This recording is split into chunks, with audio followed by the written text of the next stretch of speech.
Hi guys, welcome to the day in my life. Hugas muna piyato. Ang hirap kumita ng euro. Kailangan muna mahugas ng plato bago bumili ng toys. Saling ni mama kay makatipid siya. Di niya alam malaki babayaran sa tubig.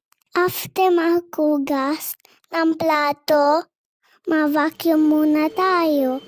Kahit mas malaki pa sa akin ang vacuum, lalaba din ako. Kang kasya din ako dito. Ay, grabe pagod ko. Sana naman ibili niyo ko mamadaming toy. Joke lang sa mga bata tulad ko. Tulungan lagi ama lamang gulang. Yeah. Thank you guys for watching.